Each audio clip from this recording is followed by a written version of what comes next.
So yun, good morning mga paps, mga padjaks. Isang project bike na naman yung papakita ko sa inyo. Maraming salamat sa lahat ng sumusuporta dito sa Pops Bike Shop at mga nagpapabil at nagtitiwala dito sa Pops Bike Shop. Maraming salamat. Ayan, ito yung Mountain Peak Ninja 2024 model. Si Sir lahat namili ng mga parts na ikakabit dito sa bike niya. Nakita nyo naman, napaka-pogi. Isa-isahin natin yung mga napili ni Sir na mga parts. Unahin na natin dito sa frame niya. 29x16 na Mountain Peak Ninja 2024. Ayan, napakaganda na ito.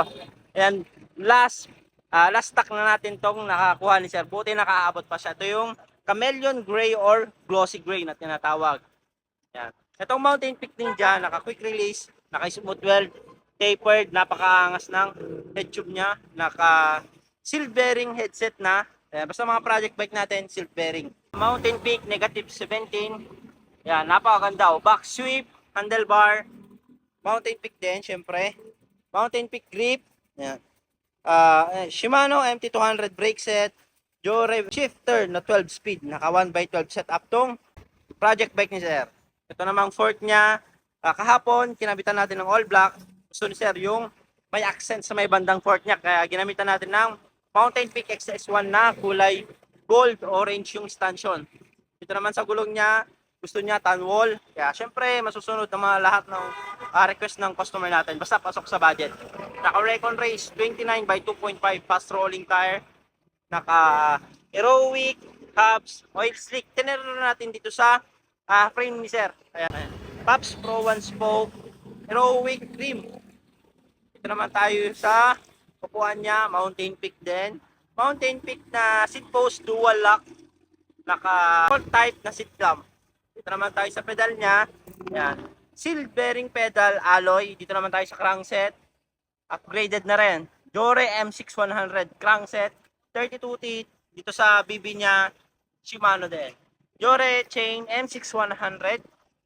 RD. Jore M6100. Siyempre may clutch yan. Basta mga Jore M6100. Sprocket naman niya. Sagmate 1150. Yan. Itong maliit, panghataw. Itong malaki, pang-ahon. Yan, sa mga matatarik, kayang-kaya na ito kasi naka 32 teeth lang. So, ito yung kabuuan ng bike, Sir. Magkano nga binabot mga gatong project bike? Inabot to ng 36,000, bigyan natin kay Sir ng 32,000 pesos. Yan, napaka-pogi. Shout out tayo sa may-ari ng bike, si Richard Kong. Maraming salamat, Sir, sa tiwala kahit napakalayo. Taga Butuan pa si Sir. Thank you.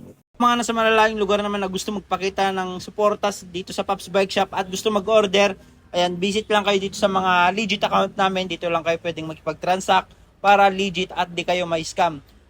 Visit lang kayo sa TikTok, Shopee, Lazada namin. Pops Bike Shop Official. Ayan, ito yung mga legit account namin. Jason Bike Parts, Bikers Need. Thank you mga Pops, mga Padjak. Ayan, dito na kayo makipag-transact at mag-order. Thank you.